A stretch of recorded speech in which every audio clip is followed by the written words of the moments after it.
The winter of 1883 came down on the Dakota Territories like a hammer.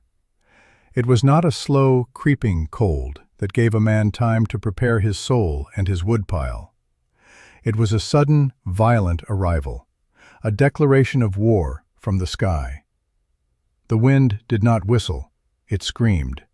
It came from the north, a solid wall of force that carried ice and a cold so profound it felt personal, an ancient malice aimed at the heart of every living thing.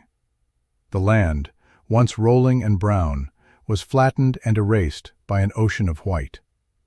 The sun, when it appeared at all, was a pale, indifferent disk, offering no warmth, only a harsh glare that made the endless snow painful to behold.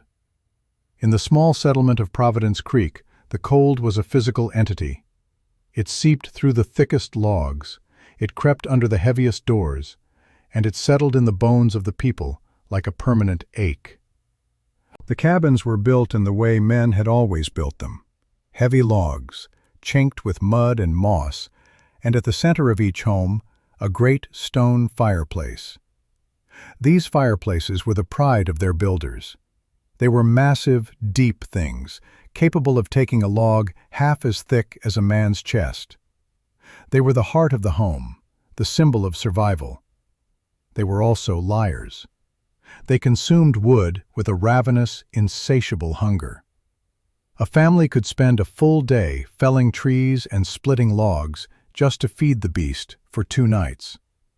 The fire would roar, casting a cheerful, dancing light on the nearest walls, but its heat was a fleeting gift. It rushed up the wide chimney, taking with it more warmth than it gave. Stand 3 feet away, and you were sweating. Stand 10 feet away, and your breath would frost in the air. The corners of the rooms were frozen territory, where blankets stiffened with ice, and the water in the bucket was a solid block by morning. The cold did not knock before it entered. It was already inside, waiting in the shadows. The men of Providence Creek fought the cold with the only tools they knew, the axe and the saw. They believed in size. A bigger fire meant more heat. A bigger log meant a longer burn. It was the old way, the way of their fathers. They would stack their woodpiles as high as the cabin roofs, monuments to their hard labor. But this winter, the monuments were shrinking at a terrifying rate. The cold was relentless, and the forest, which had once seemed endless, was beginning to look finite. A quiet fear began to settle over the community, a fear as cold and persistent as the frost on the window panes. They were doing everything they had ever been taught to do, and it was not enough. The hammer of winter was falling, and their old ways were beginning to crack. Elara watched them from the window of her small, lonely cabin at the edge of the settlement. She was a widow, a quiet woman who had arrived 2 years prior with her husband, a soft-spoken engineer from the old country, a land of mountains and deep, unforgiving winters. He had seen the way the men of Providence Creek built their homes and their fires, and he had shaken his head with a gentle sadness. "They are fighting a battle of brute force," he had told her one evening, his hands sketching in a worn, leather-bound notebook. "But the cold is not an enemy you can chop to pieces. It is a river. You do not stop a river by throwing stones at it. You guide it. You use its own nature against it." He had died of a fever the previous spring, before he could build the home he had designed in his book. He left Elara with a 6-year-old son, Leo, a small plot of land, and a collection of drawings that no one else in the settlement could understand. The drawings were not of a grand fireplace. They showed a small, strange-looking contraption made of clay and stone, connected to a long, low bench that snaked around the inside of the cabin. It looked nothing like a proper stove. It looked weak. As the first brutal weeks of winter set in, Elara felt the same cold that gripped her neighbors. Her own fireplace, a smaller version of the ones in town, was just as greedy and just as inefficient. She watched her woodpile dwindle, and a cold knot of fear tightened in her stomach. It was not for herself that she feared, but for Leo. He was small and pale, and his cough in the mornings was a sound that chipped away at her heart. She would wrap him in every blanket she owned, but by dawn his fingers were like ice. She knew, with a certainty that chilled her more than the wind, that they would not survive this winter in the old way. One morning, after a night spent feeding the fire every hour, she made a decision. She pulled out her husband's leather-bound book. The pages were filled with his neat, precise handwriting and detailed diagrams of heat exchange, thermal mass, and efficient combustion. The words were a comfort, a piece of him still with her. But the drawings were a challenge. They were her only hope. She looked at the central drawing, the one labeled Kachelofen-Prinzip, the tile stove principle. It was a stove designed not to burn hot and fast, but slow and complete, and to store its heat not in the air, but in a dense mass that would release it slowly for hours and hours. Her decision was met with immediate and universal scorn. Her nearest neighbor, a thick-bearded man named Thorne, was the most vocal. Thorne was a respected figure in Providence Creek. He had built more cabins than anyone, and his fireplace was the largest in the settlement, a point of immense pride. He saw her clearing the stones of her existing fireplace and laughed, a harsh, booming sound that carried on the wind. "Tearing down your hearth in the middle of winter, woman? That's a fool's errand. You'll freeze before you lay the first new stone." Elara did not argue. She simply nodded and continued her work. "I am building something new," she said, her voice quiet but steady. She showed him the drawing. He squinted at it, his brow furrowed in a mixture of confusion and contempt. "What is this? A toy? A baker's oven for a doll? That firebox is no bigger than my boot. It won't take a real log. And this bench? You mean to heat your home with a stone bench?" He threw his head back and laughed again. "You'll be sitting on a block of ice, watching a candle flicker. Your husband was a dreamer, Elara. His books have filled your head with nonsense." The word spread through the settlement like a contagion. "The widow is building a toy stove." Men would stop by on their way to the forest, their axes slung over their shoulders, to watch her work and offer their derisive advice. "The flue is too narrow, it'll smoke you out," one said. "You're using clay and sand? You need solid stone, girl, solid stone and iron," another declared, spitting a brown stream of tobacco juice into the snow. The women were kinder, but their pity was almost worse than the men's scorn. They would bring her small offerings of bread or stew, their eyes filled with a sad certainty that they were looking at a woman who had lost her mind to grief. "Come to us when it gets too cold, Elara," they would say, pulling their shawls tighter. "Don't let pride freeze that boy of yours." The laughter and the pity were a constant, biting wind, but Elara ignored them. Her husband's voice was clearer in her mind than the voices of her neighbors.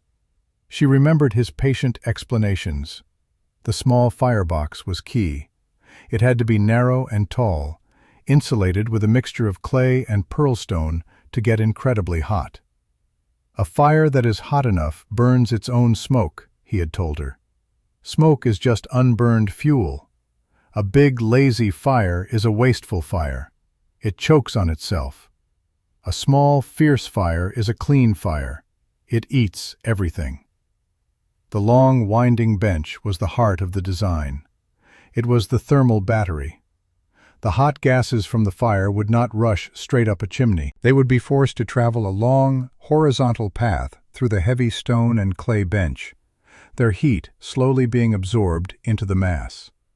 By the time the exhaust finally left the small chimney pipe at the far end of the cabin, it would be cool enough to hold your hand in.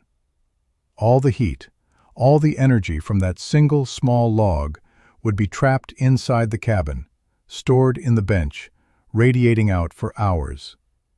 It defied every instinct the settlers had. They believed heat rose. The idea of sending it sideways along the floor seemed like madness. It was the old way versus the new way, and in the court of public opinion, the old way was winning by a landslide. Ilara worked with a quiet, relentless diligence. Her hands, already calloused from the demands of a frontier life, became raw and chapped from the cold mud and stone. She dug the clay from the frozen creek bed, chipping away at it with a pickaxe. She hauled sand in buckets from a deposit a half-mile away. She mixed it with straw, her feet stomping the cold, heavy mixture in a wooden tub until her legs ached with a burning fatigue. Leo, wrapped in his coat, would help in his own small way, bringing her stones he could carry, or singing her songs to keep her spirits up. He was too young to understand the physics, but he understood his mother's determination. He had a child's unwavering faith. She built the firebox first, a narrow J-shaped channel, lining its core with the precious, lightweight insulating bricks her husband had ordered from the East and never had a chance to use. This was the engine. Around it, she packed a thick mixture of clay and sand. Then came the bench. It was the most laborious part of the work. She laid a foundation of stone and then began to build the long, serpentine channel, creating a winding path for the hot exhaust. Each stone had to be set in a bed of clay mortar, each gap sealed. It had to be airtight. Any leak would mean failure. The work was slow, methodical, and utterly consuming. While she toiled, the world outside her cabin walls continued its frantic dance with the cold. The sound of axes rang out from dawn until dusk. Men returned from the forest, their sleds piled high with logs, their faces grim and set. They were working harder than ever, chopping and hauling, feeding their great, hungry fireplaces. They would finish their day's work, their muscles screaming with effort, and see Ilara still patiently setting one stone upon another. They saw her small pile of carefully selected, seasoned branches and split logs, wood that they would consider kindling, and they would shake their heads. They saw foolishness. They saw a woman wasting her time on a strange fantasy while a real winter was coming to claim her. Thorne's cabin was a perfect example of the community's struggle. He had what was considered the best-built home in Providence Creek. His logs were the thickest, his chinking the most meticulous. Yet, inside, his family was fighting a losing war.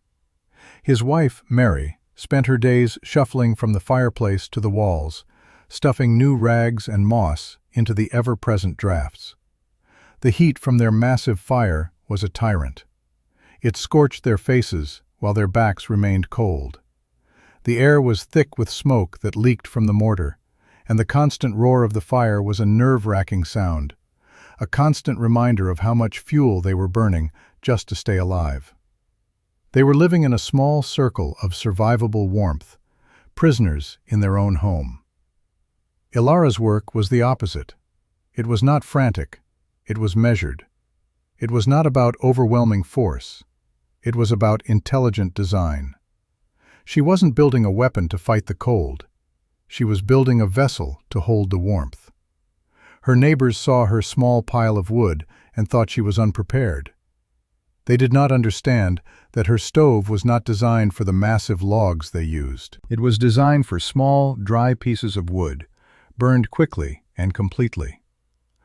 One of their logs contained the same energy as 10 of her small ones, but in their fireplaces, 90% of that energy went up the chimney.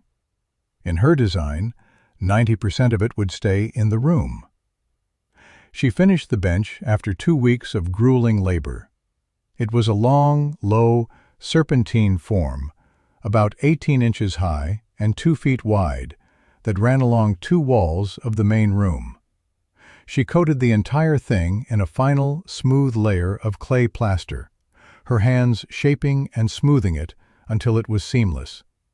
It looked primitive, like something from an ancient time. It looked like a tomb. When Thorne saw the finished product, he simply stood at her doorway, arms crossed, and shook his head. "You've done it then," he said, his voice devoid of its earlier mockery, replaced now with a kind of weary pity. "You've filled your home with a pile of mud and rock. I hope for your boy's sake there's some magic in it that I can't see."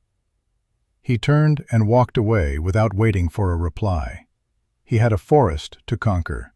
He had a fire to feed. Ilara let the clay dry for 3 more days, a slow and agonizing wait. A small fire in her old cook stove kept the cabin from freezing completely, but it was a miserable, damp cold.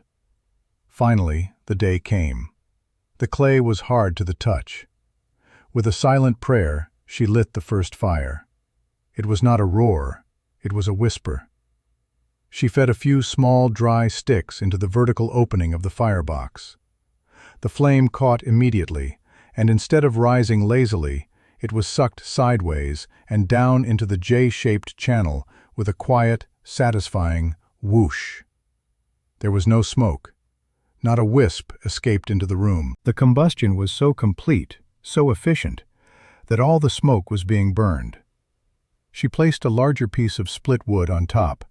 The fire grew in intensity, roaring now, but the sound was contained within the clay heart of the stove. She put her hand on the stone bench near the firebox. It was cold. She waited.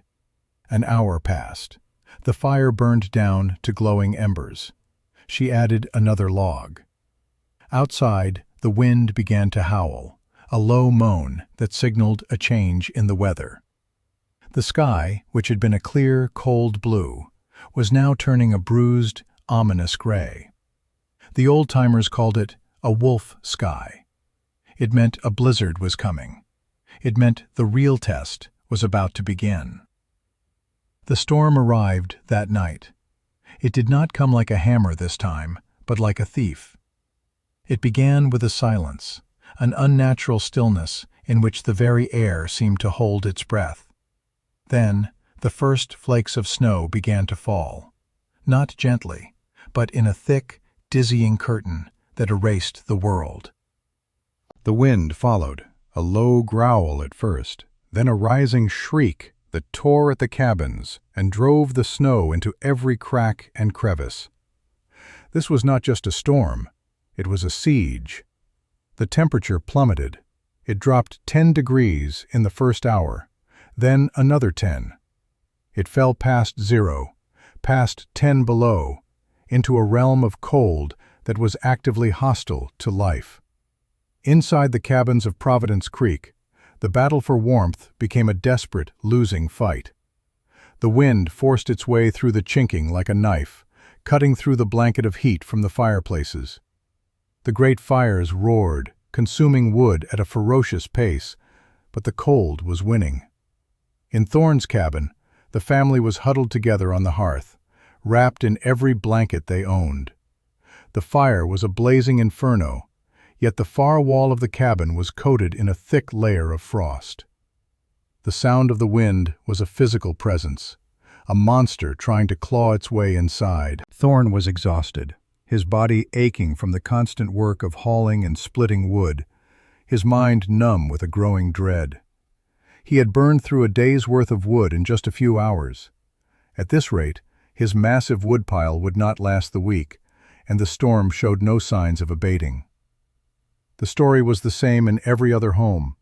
Families huddled, fires raged, and woodpiles vanished. The old way was failing. The brute force method was being overwhelmed by a force far greater than any fire they could build. The cold was a vast and patient river, and their roaring fires were just stones making a brief, sputtering noise before being swallowed by the current. The settlement was a collection of small, flickering lights in a vast, howling darkness, and each light was beginning to dim. In Ilara's cabin there was quiet.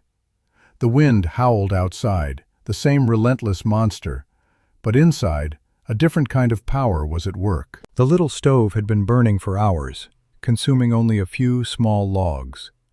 The fire itself was now just a deep bed of glowing coals in the bottom of the firebox. Ilara had not added a new piece of wood in over an hour. Yet, the cabin was not cold. It was filled with a steady, even, and pervasive warmth. She placed her hand on the clay bench. It was no longer cold. A deep, penetrating heat radiated from it, a warmth that felt like stored sunshine. The entire mass of the bench, all 2 tons of stone and clay, had become a single, enormous radiator. It was not the scorching, aggressive heat of an open fire. It was a gentle, bone-deep warmth that filled the entire space. There were no cold spots. The corners of the room were as comfortable as the space right next to the stove.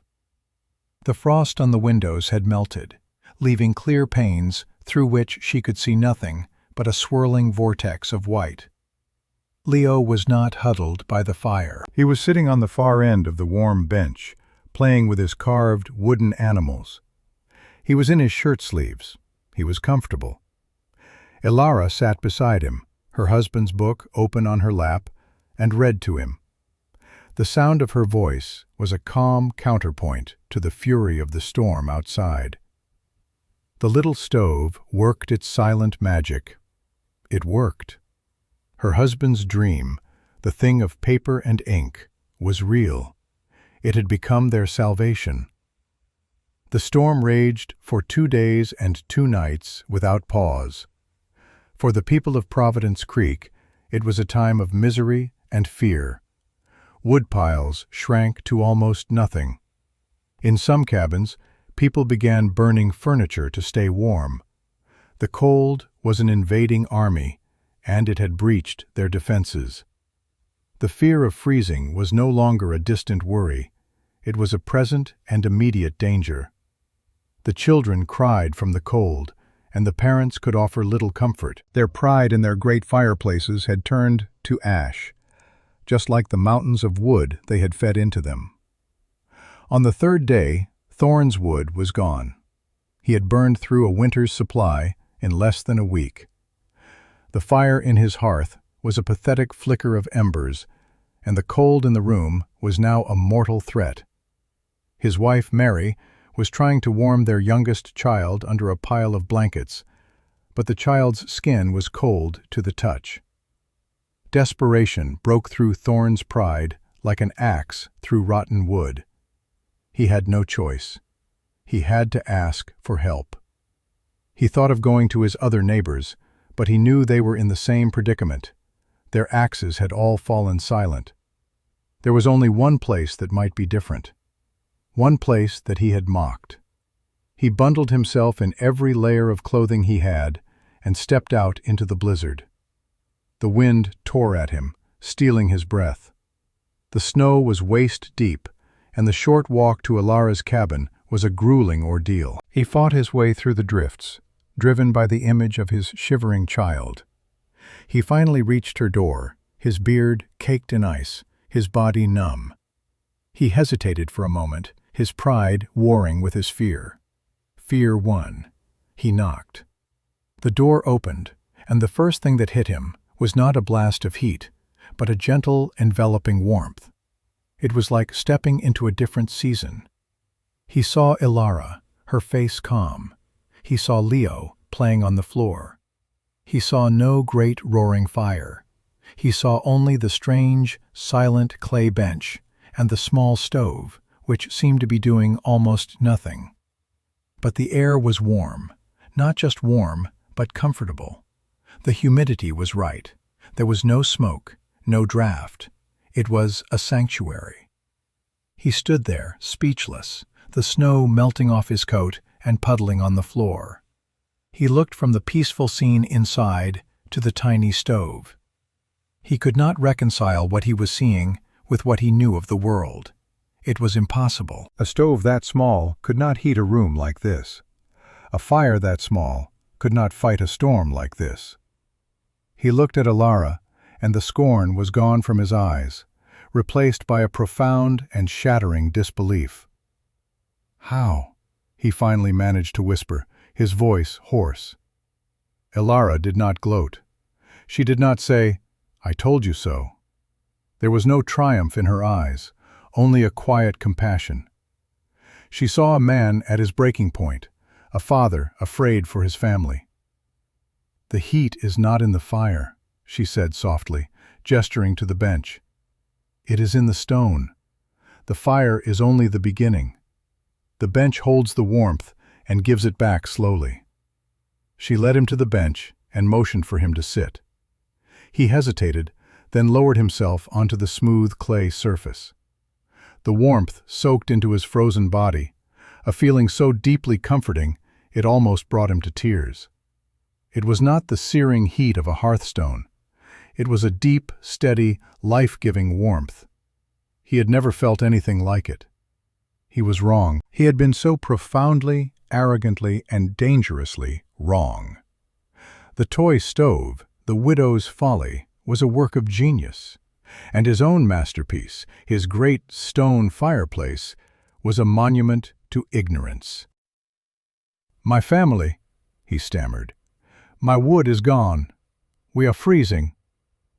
"Bring them here," Ilara said simply. "There is room on the bench." Thorn did not need to be told twice. He stumbled back through the storm, his mind reeling, and returned with his wife and their 2 children.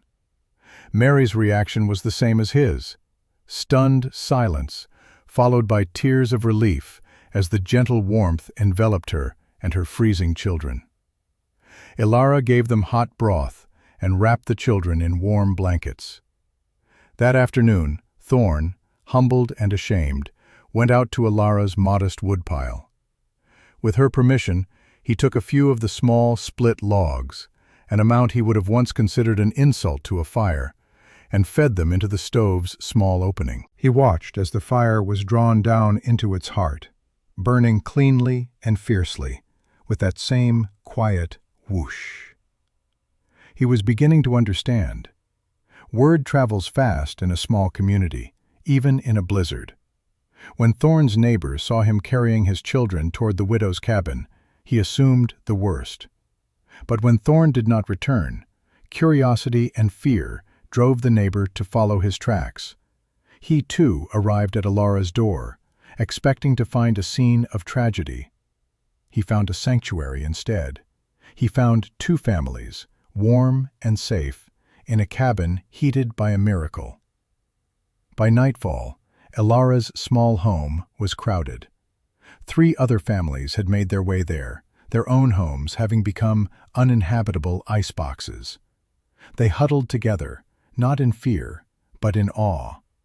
The men, who had laughed the loudest, now sat in silent reverence on the warm clay bench, their faces a mixture of shame and gratitude. They watched as Ilara calmly tended the small fire, using an amount of wood that would not have kept their own fires alive for 15 minutes. The children, who had been crying from the cold, were now sleeping peacefully in a warm corner. Ilara's cabin, the home of the foolish widow, had become the ark of Providence Creek. When the storm finally broke 2 days later, the sun emerged to a world transformed, buried under a mountain of snow. The people returned to their own cabins to find scenes of devastation: frozen pipes, ruined food stores, and a bone-deep cold that would take days to chase away. But they were alive, thanks to the woman they had ridiculed. The change in the community was as profound as the change in the weather. The laughter was gone, replaced by a deep and quiet respect. The pity was gone, replaced by awe.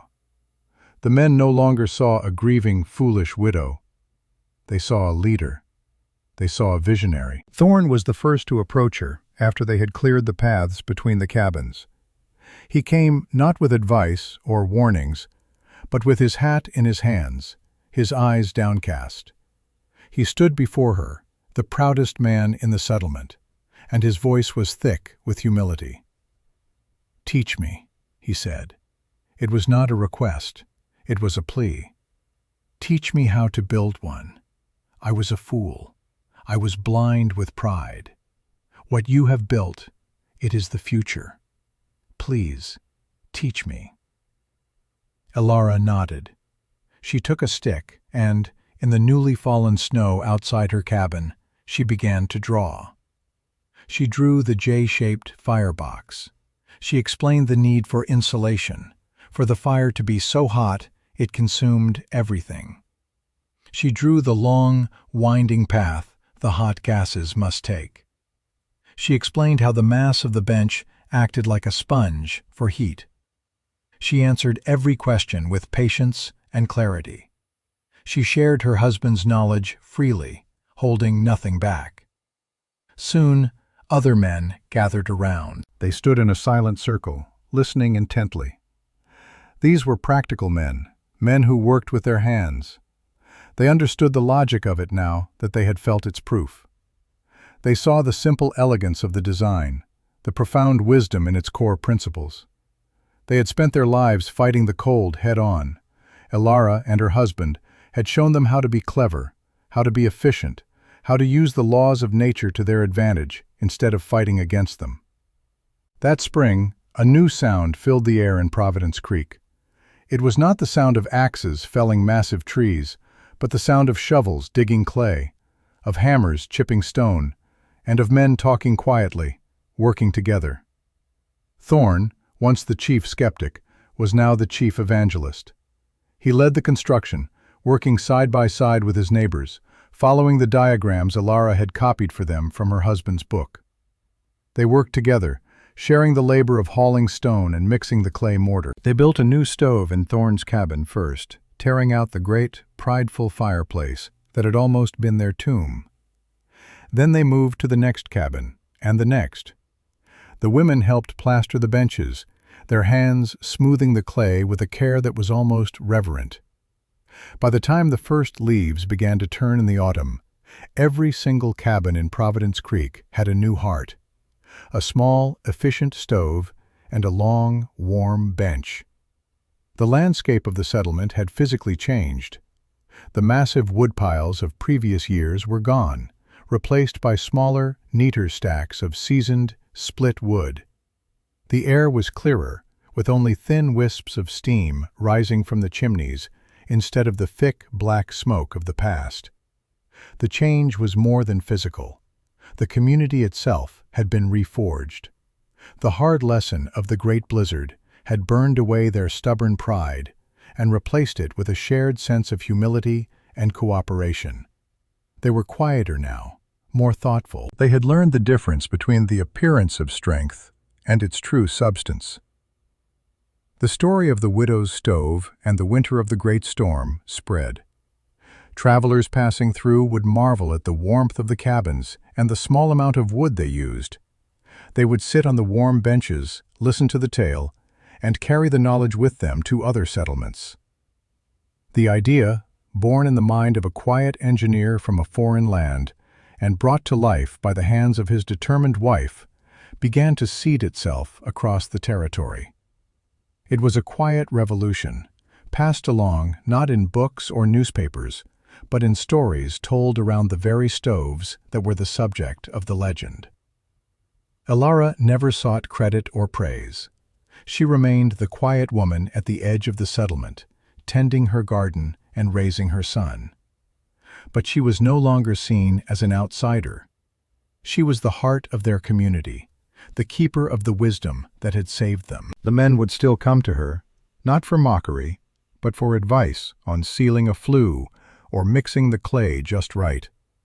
She had become their teacher, their guide. Years later, as Leo grew into a young man, he would often sit with his mother on the warm bench that had saved their lives. He would look at her hands, still strong but lined with the memory of that winter's work, and he would feel a sense of awe that never faded. They had faced the hammer of winter, the scorn of their neighbors, and the specter of death. They had survived not through force, but through intelligence, not through pride, but through the courage to embrace a new idea. The great lesson of Providence Creek was not etched in stone or written in a book of laws. It was lived, breathed, and felt in the gentle, pervasive warmth that filled their homes each winter. They had learned that the most powerful solutions are often the quietest. They had learned that true wisdom does not shout, it demonstrates. And they had learned that a community is strongest not when everyone thinks alike, but when they are humble enough to listen to the one voice that dares to speak a different truth. The warmth of the stove was a miracle of physics, but the warmth that truly saved them was the warmth of an open mind. If this story reminded you of the power of quiet wisdom, share it with someone who believes in challenging the old ways. And follow for more inspirational stories of survival, ingenuity, and courage.